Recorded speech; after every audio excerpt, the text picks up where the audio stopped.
नमस्कार दोस्तों, मेरा नाम है सचिन यादव और मैं आपका स्वागत करता हूं सचलक्ष्य ग्रुप के एक और चैनल सचलक्ष्य ग्रुप एकेडमिक्स में, जहां पर आपको एकेडमिक सब्जेक्ट से रिलेटेड वीडियोस देखने को मिलती रहती हैं। फिलहाल आज की वीडियो में हम बात करेंगे इंग्लिश का टॉपिक टेंस, और टेंस को पूरा डिटेल में समझने वाले हैं। बहुत ही ज़्यादा डिमांडिंग वीडियो ये, स्टूडेंट्स ने काफ़ी डिमांड की थी कि सर टेंस पे वीडियो बनाइए। तो मैं उससे पहले आपको ये समझाना चाहता हूँ कि ये जो वीडियोस बनेंगी टेंस के ऊपर, ये 3 तरीके से बनेंगी। पहला तो एक सिंगल यानी कि आप प्रेजेंट के इंडेफिनिट के ऊपर एक वीडियो मिलेगी आपको, फिर प्रेजेंट कॉन्टिन्यूस के ऊपर, प्रेजेंट परफेक्ट के ऊपर, प्रेजेंट परफेक्ट कॉन्टिन्यूस की तरह, और इस तरीके से सो ऑन, इस तरीके से वीडियो सिंगल टेंस पे और उनके सब पार्ट्स पे बनेंगी। दूसरी जो होगी उसमें एक प्रेजेंट टेंस एक साथ बनेगा, यानी कि प्रेजेंट का indefinite, continuous, perfect, perfect continuous की एक वीडियो बनेगी। पास्ट के सारे टेंसेस की, past indefinite, past continuous, past perfect continuous की एक वीडियो बनेगी। ठीक है, मतलब एक ही में ये सारी वीडियोस होंगी। और इसी तरीके से फ्यूचर की एक कंबाइंड वीडियो बनेगी जिसमें फ्यूचर इंडेफिनिट, कॉन्टिन्यूस, परफेक्ट और परफेक्ट कॉन्टिन्यूस होंगे। और थर्ड कैटेगरी जो होगी, थर्ड टाइप की जो वीडियो मैं आपके लिए बनाने वाला हूँ, उसमें आपको एक मैराथन वीडियो मिलेगी जिसमें आपको बेसिकली आप कह सकते हैं कि पूरा का पूरा टेंस, चाहे वो प्रेजेंट के सारे पार्ट हो, पास्ट के सारे पार्ट हो या फ्यूचर के सारे पार्ट हो, एक साथ मिल जाएंगे, जिसको हम मास्टर वीडियो या मैराथन वीडियो बोलते हैं, जिसमें टाइम मैटर नहीं करता, एक सिंगल वीडियो में पूरा आपको टॉपिक खत्म मिलेगा टेंस का। ठीक है, और ऐसा मैं इसलिए कर रहा हूँ क्योंकि कुछ स्टूडेंट सिंगल एक ही वीडियोस में सब सारा कंटेंट चाहते हैं, और कुछ ऐसे स्टूडेंट्स भी होते हैं जिनको जरूरत होती है कि यार हमें बाकी टेंस तो आता है लेकिन किसी पर्टिकुलर टेंस में प्रॉब्लम है, तो सर हमें वो पर्टिकुलर टेंस बता दीजिए। तो आप दोनों के अकॉर्डिंग मैं इस तरीके से टेंसेस बना रहा हूं। तो आई होप कि आपको ये वीडियो पसंद आएगी, और कुछ विशेष स्पेशल तरीके से मैं आपको बताने वाला हूँ टेंसेस को, बहुत ही क्लियर, आपको एकदम एक बार में समझ में आएगा। एक ही तरह के सेंटेंस को लेकर मैं सारे टेंसेस का मैं यूज करके बनाने वाला हूँ, ताकि आपको कंपेरिजन करना ईजी हो और चीज़ों को समझना आसान हो। बट उसके लिए आपको वीडियो एंड तक देखनी पड़ेगी। तो चलिए शुरू कर लेते हैं। सबसे पहले आप यहाँ पर देखिए, टेंस जो है उसका मतलब होता है काल। ठीक है, यानी समय। तो बोला there are 3 type of tenses, 3 तरह के टेंसेस हैं हमारे पास। ठीक है, मेनली अगर हम बात करें तो प्रेजेंट टेंस है जिसको वर्तमान काल कहते हैं, यानी कि जो समय चल रहा है। पास्ट टेंस यानी कि भूतकाल, जो बीत गया समय। ठीक है, और फ्यूचर टेंस यानी कि भविष्य काल, यानी जो समय अभी आने वाला है। तो ये 3 तरह के मेन टेंसेस हैं, लेकिन इनकी सब कैटेगरीज भी है स्टूडेंट। इनको और अच्छी तरीके से समझने के लिए हमने फर्दर इसको डिवाइड कर रखा है। तो पहली कैटेगरी जो है उसमें लिखा है, पहले तो आप इस लाइन को पढ़ लीजिए, लिखा है tenses are further divided into 4 सब कैटेगरीज। तो 4 सब कैटेगरीज में क्यों बांटा गया मैंने आपको बताया, और अच्छी तरीके से समझने के लिए आप टेंसेस को 4 सब कैटेगरीज में बांट सकते हैं। ठीक है, तो पहली कैटेगरी जो है वो है इंडेफिनिट, दूसरी है कॉन्टिन्यूअस, तीसरा परफेक्ट और चौथा परफेक्ट कॉन्टिन्यूअस। यानी इसमें से जितने भी आपने मेन टेंसेस पढ़े हैं ऊपर, उन सबको हम 4 पार्ट्स में डिवाइड कर सकते हैं। फॉर एग्जांपल अगर मैं प्रेजेंट की ही बात करूं तो प्रेजेंट का इंडेफिनिट, प्रेजेंट का continuous, present perfect continuous, 4 tenses ये बन गए। फिर पास्ट का इंडेफिनिट, पास्ट का कॉन्टिन्यूअस, पास्ट का परफेक्ट और पास्ट का परफेक्ट कॉन्टिन्यूअस, 4 टेंसेस ये भी बन गए। इसी तरीके से फ्यूचर का indefinite, future continuous, future perfect और फ्यूचर परफेक्ट कॉन्टिन्यूअस भी एक टेंसेस का एग्जांपल हो गया। तो आप इस तरीके से कह सकते हैं कि 4 इसके बन जाएंगे, 4 इसके, 4 इसके। या यूं कह लीजिए कि 11th में एक चैप्टर होता है, ठीक है, उसका नाम है फंडामेंटल प्रिंसिपल। वैसे चैप्टर का नाम तो परम्यूटेशन एंड कॉम्बिनेशन है, बट उसमें जो रूल यूज होगा जिसके बेसिस पे मैं आपको समझाने वाला हूं, उस रूल का नाम है फंडामेंटल प्रिंसिपल ऑफ मल्टीप्लिकेशन। वो रूल क्या बोलता है, थोड़ा सा आपको वो पहले मैं समझाना चाहूंगा, उसके बाद मैं आगे बढ़ना चाहूंगा। वो रूल आपको ये कहता है कि अगर कोई एक चीज आपको m तरीके से कर सकते हो आप, ठीक है, और कोई दूसरी चीज आप n तरीके से कर सकते हो। फॉर एग्जांपल आप एक टी शर्ट 3 तरीके से पहन सकते हो, यानी 3 टी शर्ट है तो 3 तरीके से अलग अलग दिन आप पहन सकते हो। और दूसरा आपके पास एक जीन्स है, ठीक है, जिसको आप 4 दिन अलग अलग से पहन सकते हो, क्योंकि 4 जीन्सेज हैं आपके पास। तो आप दोनों को अगर आप देखना चाहते हो कि कंबाइन करके कितने कॉम्बिनेशंस बना सकते हो, तो उसके लिए आपको करना क्या पड़ेगा कि जितनी टी शर्ट के नंबर ऑफ वे हैं और जितने जीन्स के नंबर ऑफ वे हैं, दोनों को मल्टीप्लाई कर दो, यानी कि m इंटू n आपके टोटल नंबर ऑफ वे हो जाएंगे। तो उसी तरीके से मैं आपको बोलूँ कि मेन आपके पास 3 तरह के टेंसेज हैं, ठीक है, और 4 उनके सब पार्ट है, तो टोटल आपके पास 12 टेंसेज बनने को मिलेंगे। ठीक है ना, तो ये यहाँ तक की बात है। आई होप आपको समझ में आ गया होगा। ठीक है, आप इसको नोट कीजिए, तब तक मैं आपको आगे बताता हूँ। तो स्टूडेंट्स अब थोड़ा सा बोर्ड पर सामने देखिएगा। देखिए टेंस जो है वो बेसिकली एक तरह के वाक्य ही होते हैं। ठीक है, तो हमको टेंस को समझने से पहले ये समझना पड़ेगा कि वाक्य कितने प्रकार के होते हैं। ठीक है, तो सबसे पहले मैं आपके वाक्य के प्रकार बता रहा हूँ। ठीक है, आपके सामने कुछ वाक्य के प्रकार हैं, उनको एक एक करके मैं आपको समझा रहा हूँ। इसके बाद हम वाक्यों में प्रयोग होने वाली चीज़ों को समझेंगे कि यानी क्या क्या ऐसे फैक्टर्स हैं जो वाक्यों को इफेक्ट करते हैं। ठीक है, यानी कौन कौन सी चीज़ें हैं जो वाक्यों में प्रयोग होती हैं, वो समझेंगे, देन जाके हम टेंसेस को स्टार्ट करेंगे। ठीक है, तो सबसे पहले आप देखिए यहाँ पर टाइप ऑफ सेंटेंसेस दे रखे हैं आपके आगे, वाक्यों के प्रकार। पहला प्रकार जो दे रखा है वो है अफर्मेटिव, यानी वाक्यों का एक टाइप है अफर्मेटिव, जिसको सकारात्मक बोलते हैं, यानी जिनमें सीधे सीधे वाक्य होते हैं। मैंने एग्जांपल के लिए आपके सामने एक ही वाक्य को अलग अलग तरीके से लिख रखा है, ताकि आप उनको एक कंपैरिजन करके अच्छी तरीके से समझ भी पाए कि वाक्यों में क्या प्रकारों के आधार पर क्या अंतर होता है। तो पहला जो अफर्मेटिव टाइप का, सकारात्मक टाइप का जो वाक्य है, सेंटेंस है, वो है राम बाजार जाता है। ठीक है, अगर हम इसी को नेगेटिव में कन्वर्ट करते हैं या इसी का नेगेटिव लिखते हैं तो उसमें नकारात्मकता यानी कि नहीं वर्ड आ जाता है, तो राम बाजार नहीं जाता है। ठीक है, राम बाजार जाता है अफर्मेटिव हो गया सकारात्मक, और राम बाजार नहीं जाता है ये क्या हो गया, नेगेटिव हो गया। फिर है इंट्रोगेटिव, कहते हैं ना पुलिस वाले कि हम आपसे इंटरोगेशन करना चाहते हैं, यानी हम आपसे प्रश्न पूछना चाहते हैं। तो इंट्रोगेटिव वाक्य ऐसे होते हैं जिनमें प्रश्न पूछा जाता है, तो इनको प्रश्नवाचक सेंटेंस यानी कि वाक्य बोला जाता है। तो इसमें पूछा जाएगा जैसे क्या राम बाजार जाता है, क्या राम बाजार जाता है। इसके बाद इंट्रोगेटिव नेगेटिव, यानी प्रश्न तो पूछा जाएगा लेकिन नकारात्मक के भाव से, नकारात्मकता के भाव से, यानी प्रश्न पूछा जाएगा लेकिन उसमें एक नहीं का फैक्टर भी होगा। फॉर एग्जाम्पल अगर आप यहाँ पर देखें तो क्या राम बाजार नहीं जाता है, प्रश्न पूछा जा रहा है लेकिन नकारात्मकता का भाव है कि क्या राम बाजार नहीं जाता है। ठीक है, इस तरह की चीजें। फिर इसको हम प्रश्नवाचक नकारात्मक वाक्य बोल सकते हैं, इंट्रोगेटिव नेगेटिव को। फिर आपके पास दो कैटेगरी और होती है वाक्यों की, जिसको हम WH फैमिली के वाक्य बोलते हैं। हालांकि ये निकले इंट्रोगेटिव और इंट्रोगेटिव नेगेटिव से ही हैं, लेकिन इनमें WH का फैक्टर आ जाता है। अभी WH फैमिली क्या होती है ये आपको मैं अभी थोड़ी देर बाद समझाऊंगा, लेकिन फिलहाल के लिए आप इतना समझ लो कि WH फैमिली वो होती है जिनमें जो सेंटेंसेज या जो वाक्य जिनमें WH का फैक्टर होता है, WH से प्रश्न पूछा जाता है। जैसे वाई में WH आ गया, व्हेन, हाउ, वेयर, इन सब में WH से स्टार्ट हो रहा है, कहीं ना कहीं इन शब्दों के बीच में WH आ रहा है जो क्वेश्चन के रूप में पुट हो रहा है। फॉर एग्जांपल वाई लिखते हैं, ठीक है, तो वाई में WH आता है। जैसे हम अगर वाई लिखें कहीं पे तो वाई के अंदर WH आता है। अगर आप यहाँ पे ध्यान से देखें, मैं वाई लिखूँ या वैन लिखूँ तो इसमें WH आता है। ठीक है, तो ये WH एक क्वेश्चन मार्क का काम करता है। क्यों? क्योंकि ये कहीं ना कहीं अपने आप में एक प्रश्न है। तो WH फैमिली के भी इंट्रोगेटिव होते हैं। ठीक है, WH फैमिली इंट्रोगेटिव यानी कि प्रश्नवाचक वाक्य तो होते हैं लेकिन साथ में WH फैमिली के होते हैं ये।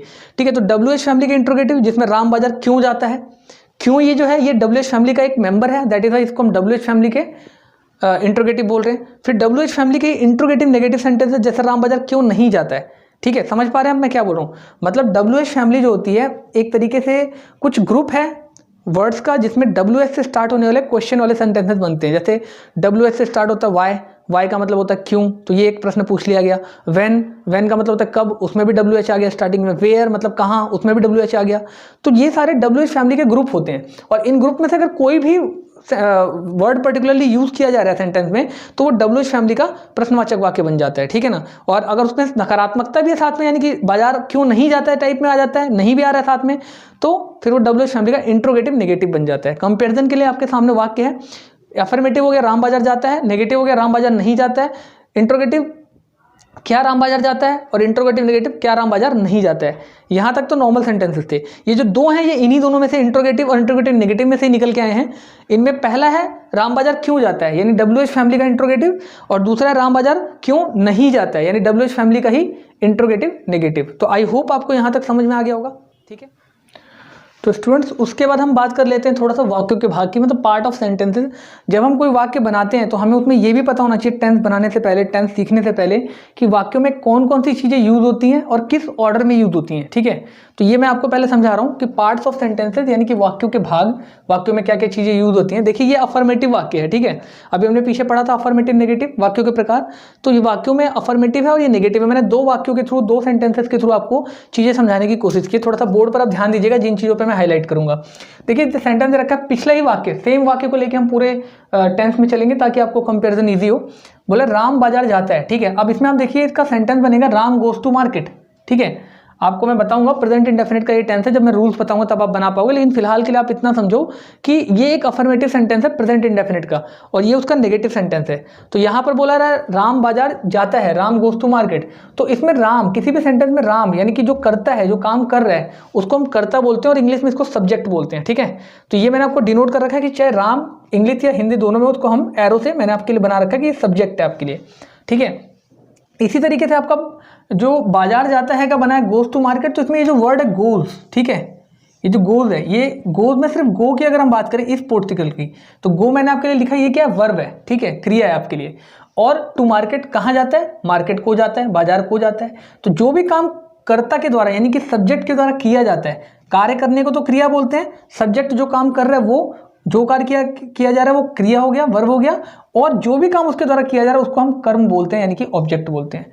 तो एक वाक्य के बेसिकली मेन ये तीन भाग होते हैं। ठीक है, किसी भी सेंटेंस में ये तीन चीजें आती हैं, सब्जेक्ट, ठीक है, वर्ब की फर्स्ट फॉर्म या मतलब वर्ब कह सकते हो आप, और ऑब्जेक्ट। ठीक है, ये तो आएगा ही आएगा।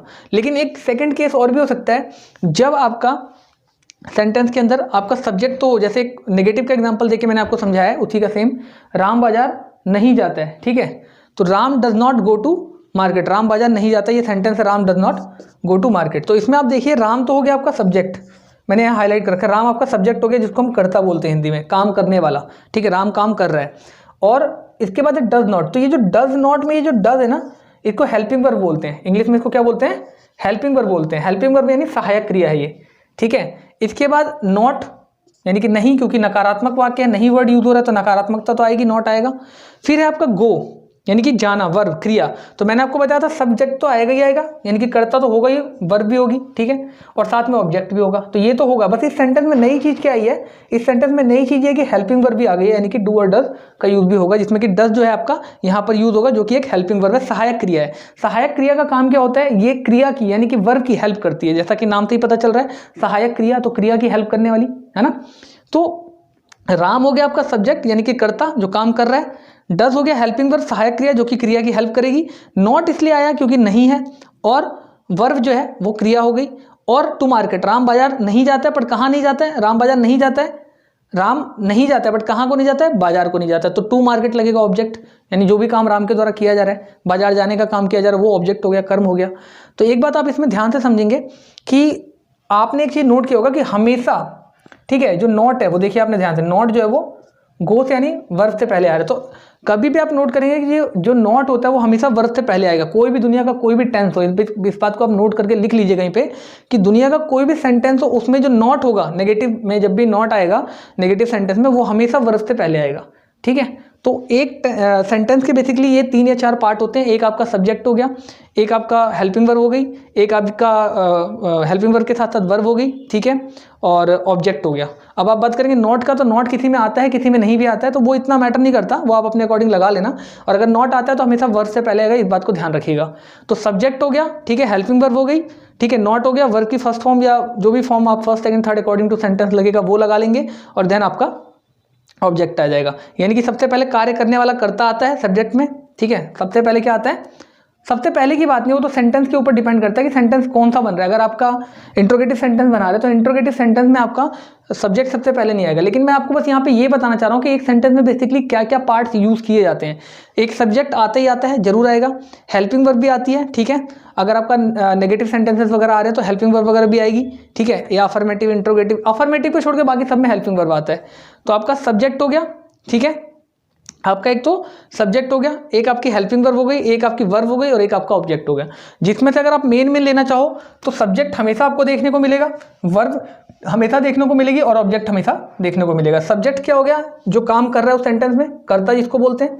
वर्ब क्या हो गई, जो क्रिया है, ठीक है, और ऑब्जेक्ट यानी उस कर्ता के द्वारा जो मेन सब्जेक्ट है उसके द्वारा जो भी काम किया जा रहा है उसको ऑब्जेक्ट बोलते हैं। तो आई होप आपको यहाँ तक समझ में आ गया होगा, ठीक है। चलते हैं थोड़ा सा और आगे। तो स्टूडेंट्स अब हम बात करेंगे WH फैमिली की, ठीक है।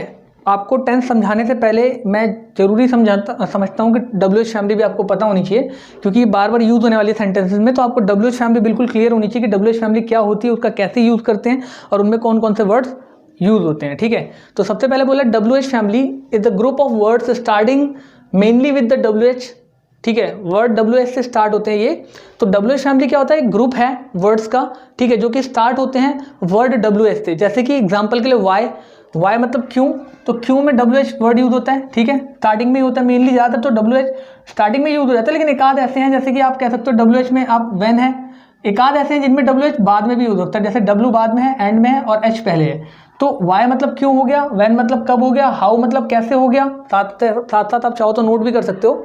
हु हो गया जिसका मतलब होता है कौन, वेयर मतलब कहाँ, हुम मतलब किसका, मतलब किनका, हुज मतलब किसका, ये होता है किसका, ये होता है किनका। अब देखिए किनका में एक से ज़्यादा लोग भी हो सकते हैं, ठीक है, जैसे हम कह सकते हैं कि ये किनका सामान है, तो एक से ज़्यादा लोग भी हो सकते हैं, या फिर हम किसी बड़े के लिए यूज़ करते हैं किनका का। जैसे मेरे से कोई एल्डर है, बड़ा है, तो मैं उनके लिए बोलूँगा ये किनका सामान है, क्या ये पिताजी का सामान है, ठीक है। तो इस तरीके से किनका यूज़ होता है, ठीक है। हुज हो जाता है किसका, अपने से छोटे अपने बराबर वालों के लिए यूज़ कर सकते हैं हुज, और ये सिंगुलर को शो करता है, यानी एक सिंगुलर नंबर के लिए यूज़ होता है कि किसका सामान है ये, ठीक है, हुज किसका सामान, विच कौन सा, ठीक है, एसेट्रा, ये सारे वर्ड्स इसमें यूज होते हैं WH फैमिली में। तो बेसिकली मैं आपको बताना चाहूँगा कि WH फैमिली जो होती है वो ग्रुप होती है वर्ड्स का जो कि स्टार्ट होते हैं WH से। एग्जाम्पल के लिए WH वाई हो गया, वाई मतलब कौन, व्हेन हो गया, हाउ हो गया, ठीक है, व्हेन मतलब कब, हाउ कैसे, हु किसका, कौन, वेयर कहाँ पे, ठीक है, और हुम किनका, हुज किसका, विच किसका, ठीक है, ये सारी चीज़ें कहाँ पे, तो ये सारी चीज़ें हैं। राम बाजार क्यों जाते हैं, अब सेंटेंसेस में यूज़ करके मैं आपको दिखा रहा हूँ, इसको ध्यान से देखिएगा। तो WH फैमिली में ये चीज़ें उठ के आगे आ जाती हैं। WH फैमिली में जो क्यों है ना वर्ड, क्यों, ठीक है, क्यों मतलब वाई, तो ये वाई उठ के आगे आ जाता है सबसे पहले, ठीक है। और राम बाजार क्यों नहीं जाता है, अगर आता है तो भी WH फैमिली में क्यों अगर लगा है, कहाँ लगा है, कैसे लगा, ये सब लगते हैं WH फैमिली के वर्ड सबसे पहले आते हैं। बाकी मैं जब आपको रूल समझाऊंगा तो डिटेल में समझाऊंगा, फिलहाल आप इतना समझ लो कि WH फैमिली जब भी आएगी उसका वर्ड सबसे पहले स्टार्टिंग में सेंटेंस के पहले लगेगा टेंथ के अंदर, ठीक है। बाकी चीज़ें बाद में लगेंगी लेकिन वो पहले लगेगा। इसके बाद फिर आपका हेल्पिंग वर्ब लगता है, उस टेंस में जो भी हेल्पिंग वर्ब यूज होता है, चाहे डू यूज हो रहा है, डज यूज हो रहा है, इज एम आर यूज हो रहा है, वाज वर यूज हो रहा है, कुछ भी यूज हो रहा है वो इसके बाद लगेगा और फिर वहाँ से सब्जेक्ट वगैरह नॉट वगैरह स्टार्ट होता है, ठीक है ना। तो आई होप आपको यहाँ तक समझ में आ गया होगा, इसको नोट डाउन करके अच्छी तरीके से रख लीजिए और अब चलते हैं थोड़ा और आगे। तो स्टूडेंट्स अब हम बात करते हैं पास्ट परफेक्ट कॉन्टिन्यूअस टेंस की, ठीक है। तो चलिए शुरू कर लेते हैं। सबसे पहले इसकी पहचान समझेंगे, ठीक है। इन वाक्यों के अंत में रहा था, रही थी, रहे थे आदि शब्द समय के साथ पाए जाते हैं। अब ये जो वर्ड लिखा हुआ है समय के साथ पाए जाते हैं, इसका क्या मतलब है, देखिए उसका मतलब समझाने से पहले मैं आपको एक बात कहूँगा कि आपने अभी तक पास्ट परफेक्ट कॉन्टिन्यूअस टेंस से पहले पास्ट परफेक्ट टेंस पढ़ा है और उससे भी पहले पास्ट कॉन्टिन्यूअस टेंस पढ़ा है। तो ये इन दोनों ही टेंसेस का मिक्सचर है, ठीक है। तो इसमें दोनों की ही प्रॉपर्टीज होंगी और अगर आपको और अच्छी तरीके से समझना है तो मैंने इससे पहले प्रेजेंट परफेक्ट कॉन्टिन्यूअस टेंस की वीडियो बनाई हुई है, आप उसको भी देखिएगा तो कंपेरिजन और ज़्यादा अच्छा रहेगा आपके लिए और आसान हो जाएगा, ठीक है। और एक खास बात, इन वाक्यों के अंत में रहा था, देखिए ध्यान से, ये आपका पास्ट कॉन्टिन्यूअस में भी था, ठीक है। रहा था, रही थी, रहे थे आदि शब्द समय के साथ पाए जाते हैं, ठीक है। ये जो समय वाला फैक्टर ना, इसको बड़ा इंपॉर्टेंट है, यहाँ पर ध्यान रखिएगा। समय के साथ पाए जाते हैं, क्या मतलब है इस समय का, मतलब है कि जैसे सेंटेंस बनाया जा रहा है कि राम 2 घंटे से बाजार जा रहा था, तो जा रहा था में रहा था तो यहाँ है, रहा रही तो यहाँ पे भी आ रहा है, ठीक है, इससे कोई प्रॉब्लम नहीं है। प्रॉब्लम ये है कि साथ में यहाँ पर 2 घंटे आ गए, जैसे यहाँ पर 1990 आ गया है, जैसे यहाँ पर फिर से 2 घंटे आ गए, तो ये सब चीज़ों से समय का पता चल रहा है, ठीक है। तो इसलिए ये जो पास्ट परफेक्ट कॉन्टिन्यूअस टेंस है, इसमें ये चीज़ पता चलती है कि काम कभी जो चलने को स्टार्ट हुआ था खत्म भी हो चुका है, लेकिन वो मतलब पूरी तरीके से खत्म नहीं हुआ, अभी भी कहीं ना कहीं कुछ चीज़ें साथ में चल रही हैं। तो राम 2 घंटे से बाजार जा रहा था, मतलब हमने बात पास्ट में बोल रहे हैं, लेकिन वो जब काम के बारे में बात कर रहे हैं तो वो काम अभी भी पास्ट में चल रहा था, ठीक है। तो राम 2 घंटे से बाजार जा रहा था, यानी राम बाजार कभी जा रहा होगा तो जा रहा था, जब ये बात चल रही थी तब वो जा रहा था, ठीक है। तो राम 2 घंटे से बाजार जा रहा था, तो ये 2 घंटे आए हैं, ये एक समय है दिया हुआ है, कितने टाइम से, 2 घंटे से जा रहा था, लेकिन कौन से 2 घंटे से जा रहा था ये फिक्स नहीं है। यहाँ पर समय आपको 2 तरह के समय मिलेंगे, एक फिक्स टाइम मिलेगा आपको, ठीक है, जो आपको फिक्स होगा पता होगा, और एक नॉट फिक्स होगा, ठीक है, नॉन फिक्स कह सकते हो या नॉट फिक्स कह सकते हो, ठीक है। तो फिक्स और अनफिक्स में आप नॉट फिक्स को अनफिक्स भी बोल सकते हो, फिक्स में और अनफिक्स में कैसे पहचान करेंगे ये समझने की कोशिश कीजिएगा। जैसे यहाँ पर सेंटेंस दिया कि राम 2 घंटे से बाजार जा रहा था, ठीक है, राम 2 घंटे से बाजार जा रहा था, तो हमें पता है कि राम 2 घंटे से बाजार जा रहा था, ठीक है, लेकिन कौन से 2 घंटे वो नहीं पता, कि 9 बजे से लेकर 11 बजे के बीच में बाजार जा रहा था, कि 1 बजे से 3 बजे के बीच में बाजार जा रहा था, या 3 बजे से 5 बजे के बीच में बाजार जा रहा था, ऐसा कुछ भी क्लियर नहीं है। लेकिन अगला सेंटेंस अगर आप ध्यान से देखें कि मेरे पिताजी 1990 से दिल्ली में रह रहे हैं, तो दिल्ली में रह रहे हैं 1990 से, ये एक फिक्स टाइम है, मतलब 1990 कभी दोबारा तो आएगा नहीं, 1990 एक फिक्स टाइम है कि इस समय से मेरे पिताजी दिल्ली में रह रहे हैं। तो 1990 एक पर्टिकुलर तिथि, आपको पर्टिकुलर ईयर दे दिया गया है जो कि एक फिक्स है, ठीक है, तो इसलिए ये फिक्स टाइम हो गया, ठीक है। इसके बाद अगले टाइम की अगर हम बात करें तो बोले राम पिछले 2 घंटे से। अब देखिए इन दोनों सेंटेंसेस में जरा सा अंतर, बस यहाँ पे एक वर्ड यूज किया गया पिछले, तो राम 2 घंटे से बाजार जा रहा था, राम पिछले 2 घंटे से बाजार जा रहा था। अब आप बोलेंगे सर ये क्या है, ये भी आपका एक फिक्स टाइम है, ठीक है, ये भी आपका एक फिक्स टाइम है। इसमें भी बताया जा रहा है कि पिछले 2 घंटे से, जब ये सेंटेंस बोला जा रहा है, जब आप ये सेंटेंस पढ़ रहे होगे तो उसके पिछले 2 घंटे से ये भी सेंटेंस बोला गया था, उसके पिछले 2 घंटे से राम बाजार जा रहा था। अब इन तीनों टेंसेस की मैंने इंग्लिश बनाई है, आप एक बार देख लीजिए, फिर मैं फर्दर थोड़ा सा रुक के अभी आपको आगे अच्छे तरीके से रूल्स के साथ वीडियोस को मतलब सेंटेंसेस को बना के दिखाऊंगा, ठीक है। तो राम 2 घंटे से बाजार जा रहा था, पहला सेंटेंस है, ठीक है। इसका देखिए मैंने आपको एरो बनाया हुआ है, सबसे ऊपर वाले का सबसे नीचे ये रहा, ये वाली इसकी वीडियो है, ठीक है, मतलब ये वाला इसका रूल है, या आप कह सकते हो इसकी इंग्लिश है। तो राम 2 घंटे से बाजार जा रहा था, Ram had been going to market, ठीक है, फॉर 2 आवर्स। मैंने आपको एक चीज़ बोली थी इस वीडियो के स्टार्टिंग में ही, ठीक है, कि आपको जो सारे रूल्स हैं वो तो आपको मिलेंगे ही, साथ में आपको खुद भी बनाना है और पिछले सेंटेंसेस, पिछले जो आपके वीडियोस हैं उनको भी देखना है। बिना उन वीडियोस को देखे आप चीज़ों को क्लियर नहीं कर पाओगे। एक खास बात और बता रहा हूँ आपको, मैंने बोला था ये आपका जो स्टार्टिंग में बोला था आपको, ये परफेक्ट टेंस जो है, ठीक है, परफेक्ट टेंस और कॉन्टिन्यूस दोनों का मिक्सचर होगा परफेक्ट कॉन्टिन्यूस, ठीक है। पास्ट परफेक्ट कॉन्टिन्यूस टेंस का मतलब है कि इसमें परफेक्ट और कॉन्टिन्यूस दोनों की ही गुण होंगे, दोनों की ही विशेषताएं होंगी। तो आपने ध्यान से देखा इसमें हैड आया जो कि परफेक्ट में आता था, ठीक है, और वर्ब की फर्स्ट फॉर्म के साथ आईएनजी आया जो कि कॉन्टिन्यूस की प्रॉपर्टी है, ठीक है। तो दोनों ही प्रॉपर्टीज में आपको देखने को मिलेगी, इस बात को आप ध्यान से समझ लीजिएगा। और पास्ट का ये लास्ट टेंस है, ठीक है। तो इसके बाद आपको एक मास्टर वीडियो भी मिलेगी जिसमें आपको पूरे कंबाइंड पास्ट टेंस एक ही साथ मिल जाएंगे। पास्ट के सारे, चाहे indefinite, continuous, perfect, perfect continuous, सारे टेंसेस कंबाइंड करके एक ही साथ एक जगह पर मिल जाएंगे। तो उसको भी आप देख लीजिएगा, ठीक है। और साथ ही में एक वीडियो आपके लिए सुपर, जिसको कहते हैं मास्टर वीडियो, मैराथन वीडियो, जिसमें सारे टेंसेस का कलेक्शन होगा, वो सारी भी आपको एक साथ बनाकर देने वाला, वो भी आप मेरे चैनल पे टेंस वाले सीरीज में चेक कर लीजिएगा, प्लेलिस्ट के अंदर वो भी आपको मिल जाएगा। डिस्क्रिप्शन में आपको लिंक मिल जाएगा उसका, ठीक है। तो देखिए ध्यान से, ये बोल रहा है कि Ram had been going to market for 2 hours. मैंने अभी तक आपको ये बताया, चूंकि ये परफेक्ट कॉन्टिन्यूस है, ठीक है, परफेक्ट भी है और कॉन्टिन्यूस भी है, तो इसमें दोनों की ही प्रॉपर्टी होगी, परफेक्ट की भी और कॉन्टिन्यूस की भी प्रॉपर्टी होगी। तो इस बात को आप थोड़ा सा ध्यान से देखिएगा और समझिएगा। परफेक्ट क्यों है ये? क्योंकि इसमें हैड लग रहा है, और कॉन्टिन्यूस क्यों है? क्योंकि इसमें वर्ब की फर्स्ट फॉर्म के साथ आईएनजी भी लग रहा है। तो अब थोड़ा सा सेंटेंसेस को देख लेते हैं। पहला सेंटेंस है, राम 2 घंटे से बाजार जा रहा था, तो Ram had been going to market for 2 hours. तो आपने ध्यान से देखा होगा यहाँ पे जो हेल्पिंग वर्ब वो हैड बीन है, ठीक है। तो यहाँ पर आपको हेल्पिंग वर्ब क्या बनता है? हैड बीन लगता है, चाहे वेदर आपका सिंगुलर हो, ठीक है, सेंटेंस, चाहे आपका जो सेंटेंस में आपका जो सब्जेक्ट है चाहे वो सिंगुलर हो या प्लूरल हो, ठीक है, उन दोनों ही केसेस में आपका हैड बीन लगेगा। जबकि ऑन द अदर हैंड अगर हम बात करें दूसरी तरफ, कि जब आप इसी का प्रेजेंट का बना रहे थे परफेक्ट कॉन्टिन्यूअस, तो वहां पे हेल्पिंग वर्ब आपके हैज बीन, ठीक है। जिन लोगों ने मेरी पिछली वीडियो देखी होगी उनको ध्यान होगा, हैज बीन और हैव बीन लगते थे, ठीक है, जिसमें से हैज आपका जो लगता था वो सिंगुलर के साथ लगता था, ठीक है, और जो हैव लगता था वो आपका प्लूरल के साथ लगता था। तो आई होप आपको यहाँ तक समझ में आ रही होंगी चीज़ें।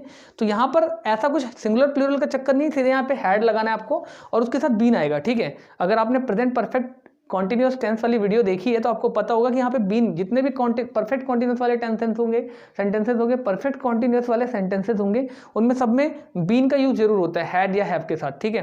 तो Ram had been going to market for 2 hours. ये जो फॉर लगा है, ये चूंकि पता नहीं हमें कौन सा परफेक्ट टाइम है कि अनपरफेक्ट टाइम है, फिक्स टाइम है कि अनफिक्स टाइम है, कुछ टाइम पक्का नहीं है। चूंकि ये टाइम पक्का नहीं है इसलिए यहाँ पे फॉर का यूज किया गया है। समझ रहे हैं क्या बोल रहा हूँ मैं? ये जो टाइम है ये फिक्स नहीं है।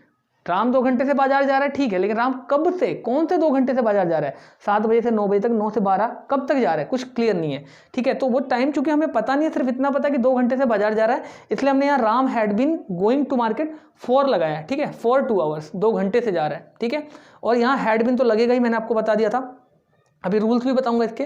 और चूंकि ये परफेक्ट कॉन्टिन्यूअस है इसलिए यहाँ पे वर्ब की फर्स्ट फॉर्म के साथ यानी गो के साथ आईएनजी भी लगेगा, ठीक है। बाकी अभी प्रॉपर समझेंगे, एक बार सेंटेंसेस देख लीजिए। अगला सेंटेंस आपका, मेरे पिताजी 1990 से दिल्ली में रह रहे हैं। तो मैंने आपको बताया था ये जो है 1990, ये आपका एक फिक्स टाइम है, ठीक है, ये आपका एक फिक्स टाइम है, ठीक है। तो फिक्स टाइम जब है आपका, तो 1990 एक फिक्स पर्टिकुलर ईयर है, तो यहाँ पर इसलिए आपका क्या लगेगा? My father had been living in Delhi since 1990, ठीक है, सिंस जरूर लगेगा। फिक्स टाइम के लिए सिंस लगता है और अनफिक्स टाइम के लिए फॉर का यूज होता है।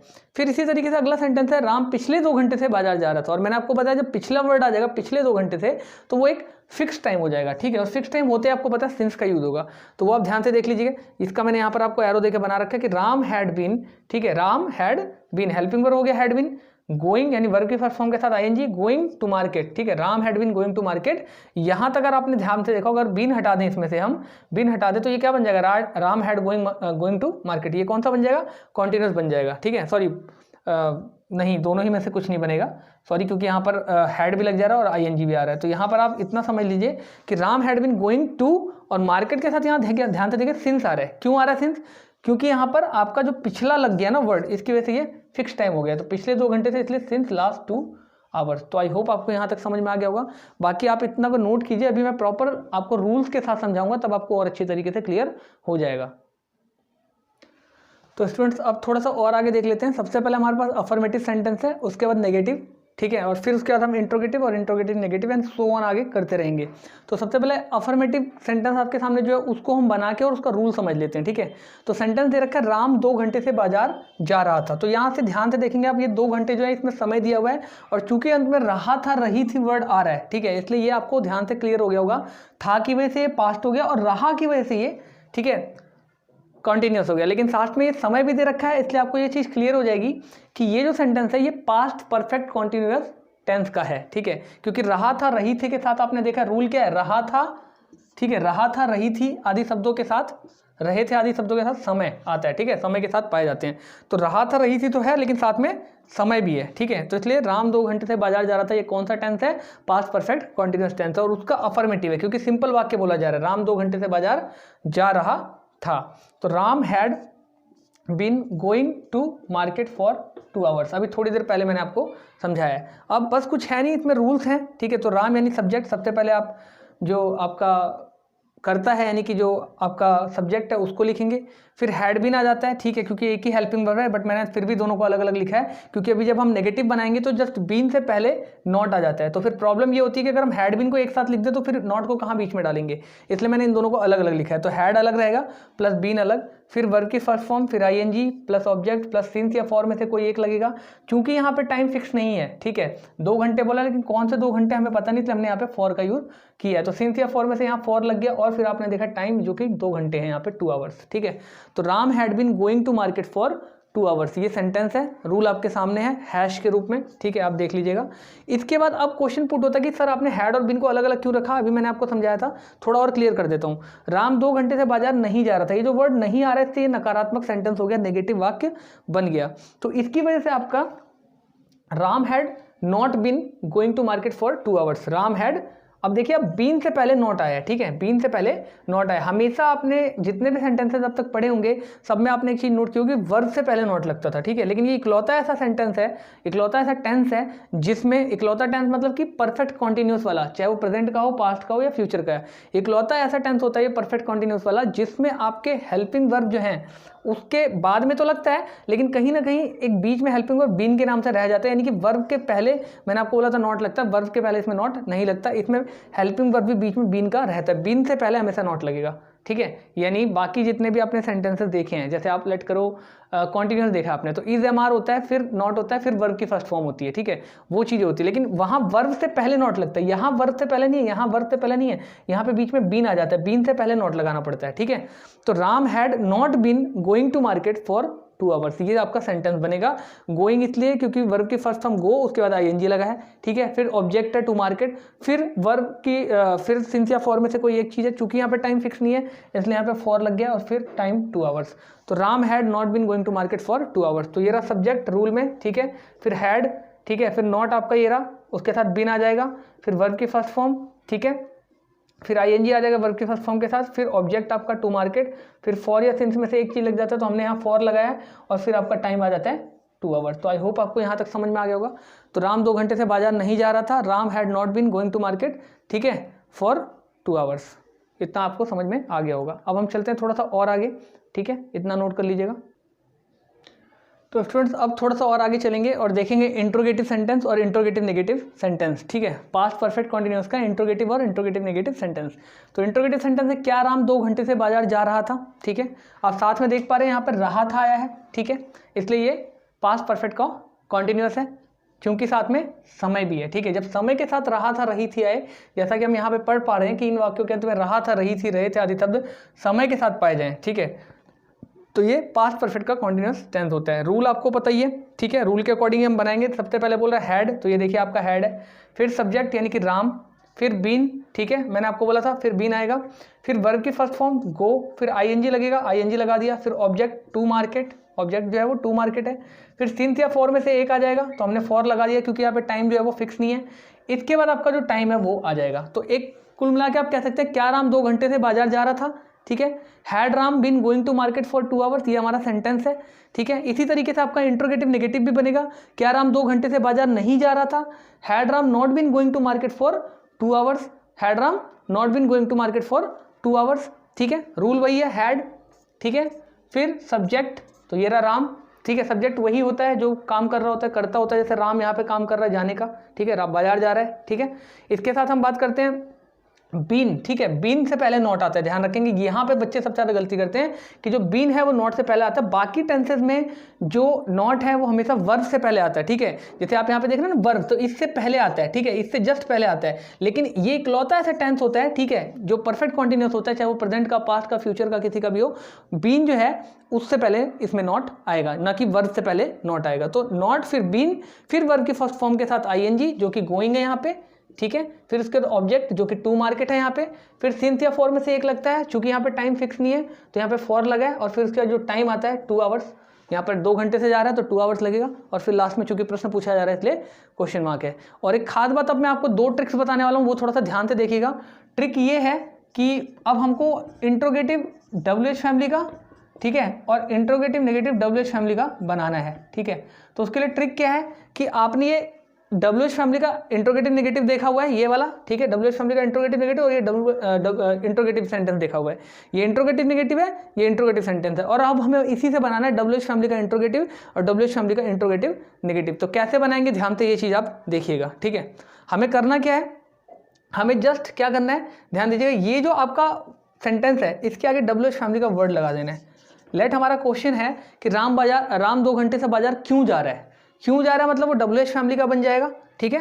क्यों जा रहा है मतलब WH फैमिली का बन जाएगा, तो WH फैमिली का वर्ड यहाँ पे लग जाएगा वाई, ठीक है। Why had Ram been going to market for 2 hours, why had Ram been going to market for 2 hours. तो ये बन गया इंट्रोगेटिव से WH फैमिली का इंट्रोगेटिव, ध्यान रखिएगा, WH फैमिली का इंट्रोगेटिव बन गया जस्ट इस इंट्रोगेटिव सेंटेंस के आगे WH फैमिली का कीवर्ड लगाने से, ठीक है ना।